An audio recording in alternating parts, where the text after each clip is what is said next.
If you're making a list of the biggest disaster seasons in the NBA this year, the Sixers are definitely near the top of the list. After an off-season full of expectations with the addition of Paul George, nothing has gone right, and it just seems to get more and more embarrassing every single day.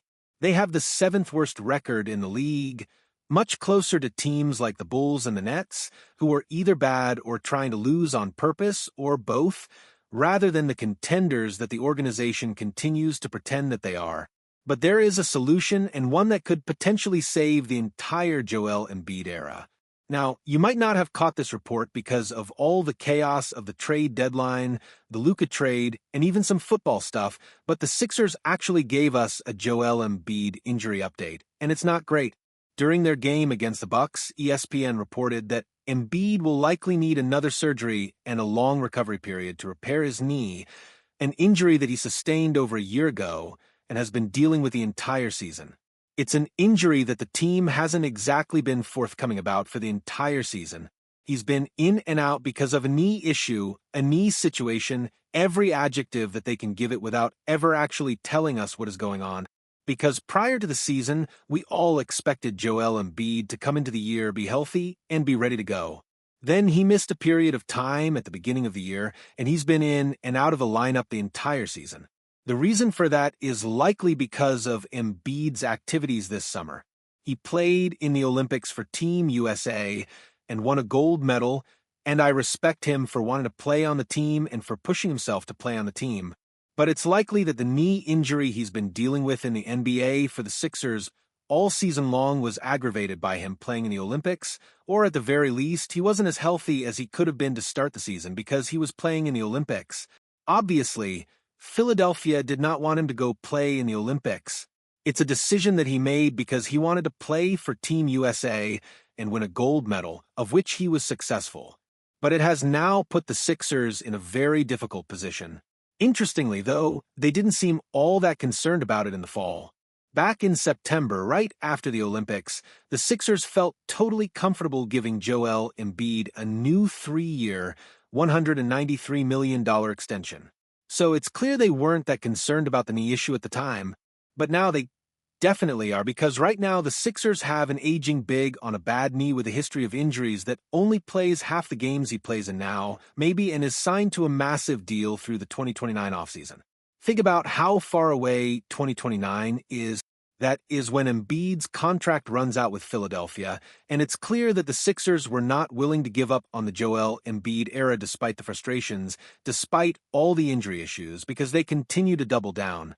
They went out and got Paul George with their cap space. They signed Embiid to the new extension. But have they been willing to explore trade talks for him last year or the year before? It's likely they could have gotten a ton of assets in exchange, including from a team that we know was looking for big man help this past offseason, because they traded for one. The New York Knicks traded a decent amount of stuff in exchange for Karl-Anthony Towns and likely would have been willing to give up even more in order to get Joel Embiid. Had the Sixers been willing to hit the reset button, or had he requested a trade out of Philadelphia?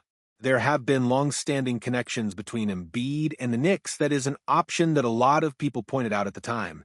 It would make sense for both sides if Philadelphia felt uncomfortable moving forward with Embiid due to the injury issues.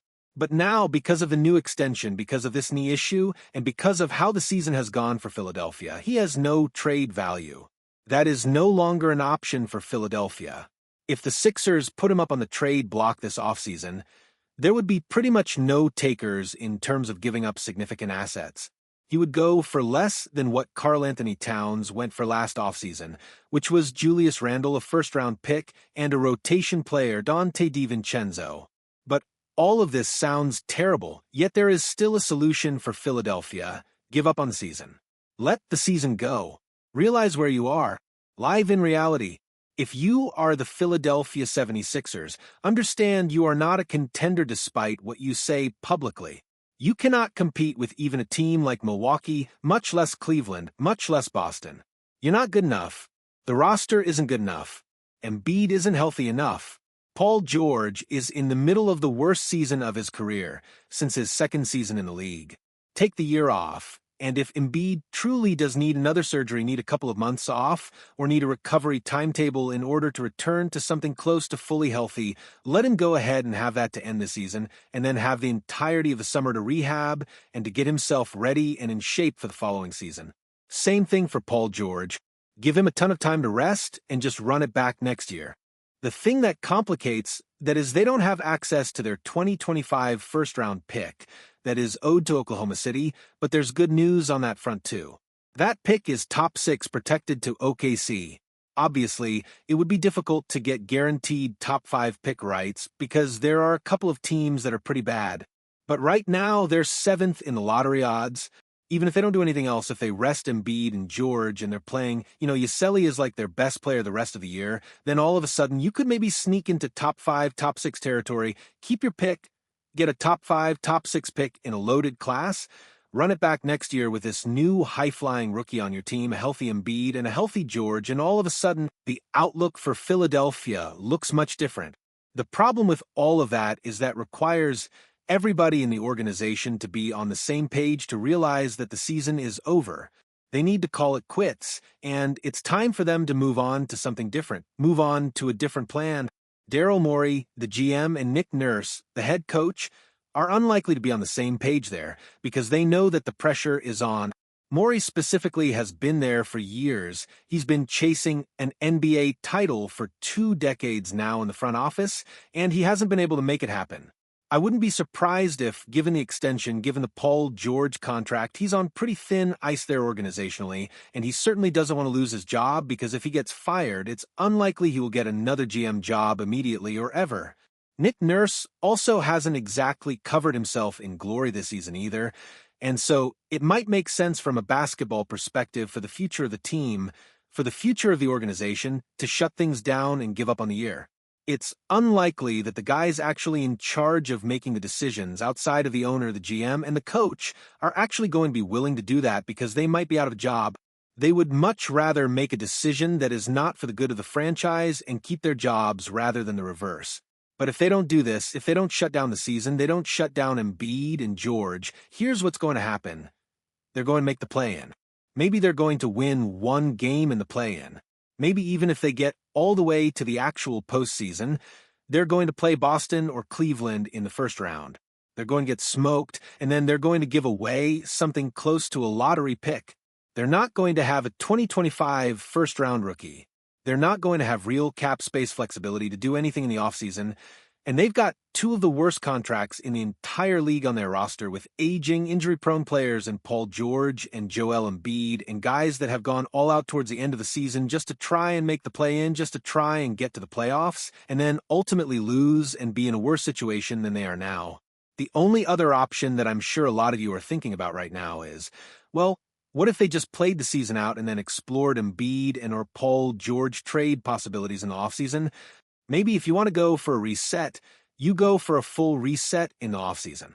You explore Embiid's trade value, you explore Paul George's trade value. I can understand that sentiment. I just think it's unlikely that you get significant assets for either of those guys. This is a new NBA, an NBA that is very, very cognizant of what big contracts for aging stars look like. We just saw 25-year-old Luka get traded because the Mavs didn't want to give him a $350 million supermax. So, why would teams be lining up to pay $65 million a year to Joel Embiid, who plays half his games, and to pay him that all the way through the 2029 season? Why would teams be lining up to pay Paul George a number that no team in the league would now pay him coming off the season that he just had? You only have a limited amount of max contract slots on your roster in this new NBA with the second apron and the new CBA, and I don't think there's a team out there that would be willing to give up significant assets to add Paul George or Joel Embiid into that slot. I could be wrong. Embiid could still have trade value. This is a guy that's recently won an MVP. I can understand why there might be a team out there that would want to go get him, but if I'm Philadelphia, I'm not willing to give up on the era quite yet given the value I'm likely to get in return. Now, if he wasn't given the extension and the contract wasn't through 2029, I could understand it if I was another team. But right now, if I'm Philadelphia, the move is clear. But unfortunately, if you're a Sixers fan, you know what's going to happen. This doesn't align with what is in the best interest of the coach or the GM, so they're not going to do it. They're going to play the season out. They're going to maybe make the play-in. They might not make the play-in at all. Embiid might get hurt again. Paul George might get hurt again. And that's the disaster scenario you're trying to avoid. And this is a team that has experienced more disaster scenarios over the last half a decade than probably any franchise in the league. There's been more roster turnover in Philadelphia than probably any franchise in the league over the last half a decade, and they have the opportunity to actually avoid one. They've made a bunch of mistakes. The Paul George contract at this point was a mistake. The Embiid extension was a mistake. Embiid playing in the Olympics was a mistake. But they actually have a chance to salvage it. Give up on the season, give up on the last 30 games of the year, focus on next year, get everybody healthy, and that contender that you think you might be this season, you actually could be that contender next year with a new rookie added to your team, with a healthy core nucleus, and you never know. Maybe you can be that team next year. Maybe you can be contending for a title next year. But this year, it's just not happening.